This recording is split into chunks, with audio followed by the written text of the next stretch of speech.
Hi friends, ஷிவாஸ் YouTube சேனலுக்கு உங்களை அன்புடன் வரவேற்கின்றேன். பிஜிடிஆர்பி எக்ஸாம் ப்ரிப்பேர் பண்ணுறவங்களுக்காக இந்த வீடியோ.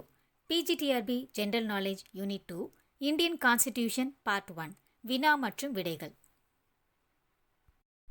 கேள்வி எண் 1. அரசியலமைப்பு என்ற கொள்கை முதலாக எந்த நாட்டில் தோன்றியது? அமெரிக்க ஐக்கிய நாடுகளில். கேள்வி எண் 2. அமைச்சரவை தூதுக்குழு திட்டம் எந்த வருடம் ஏற்படுத்தப்பட்டது? 1946 வருடம். கேள்வி எண் 3. அரசியல் நிர்ணய சபையின் முதல் கூட்டம் எப்பொழுது நடைபெற்றது? 1946 டிசம்பர் 9 நாள். கேள்வி எண் 4. அரசியல் நிர்ணய சபையின் தற்காலிக தலைவராக நியமிக்கப்பட்டவர் யார்? டாக்டர் சச்சிதானந்த சின்ஹா. கேள்வி எண் 5. இந்திய அரசியல் நிர்ணய சபையில் மொத்தம் எத்தனை உறுப்பினர்கள் இருந்தனர்? 389 உறுப்பினர்கள் இருந்தனர். அவற்றில் மாகாண பிரதிநிதிகள் 292 பேர், சுதேச அரசுகள் 93 பேர், பலுச்சிஸ்தான் சார்பில் ஒருவர், மாகாண முதன்மை ஆணையர் சார்பில் 3 பேர். கேள்வி எண் 6. இந்திய அரசியல் நிர்ணய சபையின் துணை தலைவர்களாக தேர்ந்தெடுக்கப்பட்டவர்கள் யாவர்? H.C. முகர்ஜி மற்றும் V.T. கிருஷ்ணமாச்சாரி. கேள்வி எண் 7. இந்திய அரசியலமைப்பு நிர்ணய சபையின் தலைவர் யார்? டாக்டர் ராஜேந்திர பிரசாத். கேள்வி எண் 8.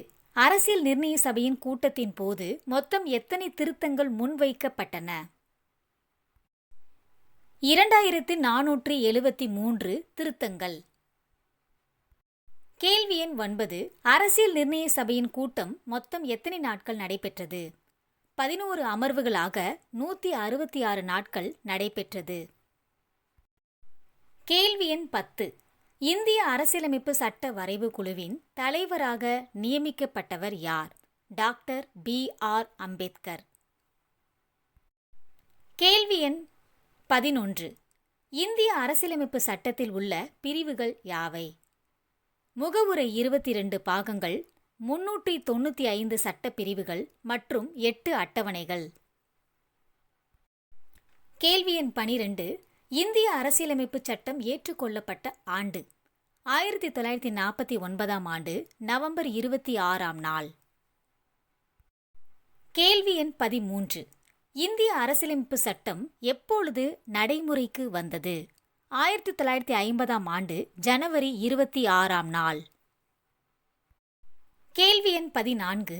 இந்திய அரசியலமைப்பு சட்டம் யாரால் இத்தாலிய பாணியில் கைப்பட எழுதப்பட்டது? பிரேம் பெஹாரி, நரேன் ரைஜடா. கேள்வி எண் 15.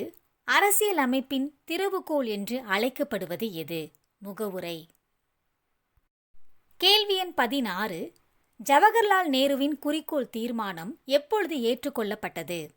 1947 ஜனவரி 2 நாள். கேள்வி எண் 17. முகவுரை எப்பொழுது திருத்தப்பட்டது? 42வது அரசியலமைப்பு சட்ட திருத்தம் 1976 திருத்தப்பட்டது.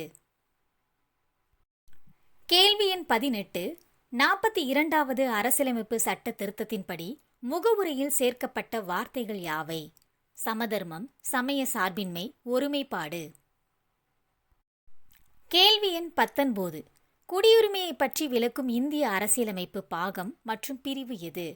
பாகம் 2, சட்டப்பிரிவு 5 முதல் 11 வரை. கேள்வி எண் 20. குடியுரிமை சட்டம் எந்த ஆண்டு ஏற்றுக்கொள்ளப்பட்டது? 1955 கேள்வி எண் 21. குடியுரிமை சட்டம் இதுவரை எத்தனை முறை திருத்தப்பட்டுள்ளது? 9 முறை, கடைசியாக 2019 கேள்வி எண் 22. காமன்வெல்த் குடியுரிமை எந்த ஆண்டு நீக்கப்பட்டது? 2003 கேள்வி எண் 23.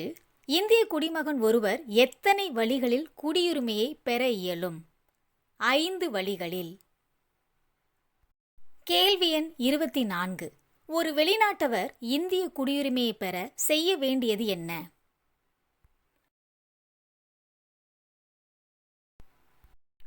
இயல்புரிமை கோரி இந்திய அரசிற்கு விண்ணப்பிப்பதின் மூலம் பெறலாம். கேள்வி எண் 25. 1950ஆம் ஆண்டு ஜனவரி 26 அன்றோ அல்லது அதற்கு பின்னரோ வெளிநாட்டில் பிறந்த ஒருவரின் தந்தை அவர் பிறந்தபோது இந்திய குடிமகனாக இருக்கும் பட்சத்தில் வெளிநாட்டில் பிறந்த அவர் எதன் மூலம் இந்திய குடியுரிமை பெற முடியும்? வம்சாவளி மூலம். இந்த வீடியோ உங்களுக்கு மிகவும் பயனுள்ளதாக இருக்கும் என்று நம்புகின்றேன். அடுத்த வீடியோவில் இந்த டாப்பிக்கோட கண்டினியூஷன் பற்றி பார்ப்போம்.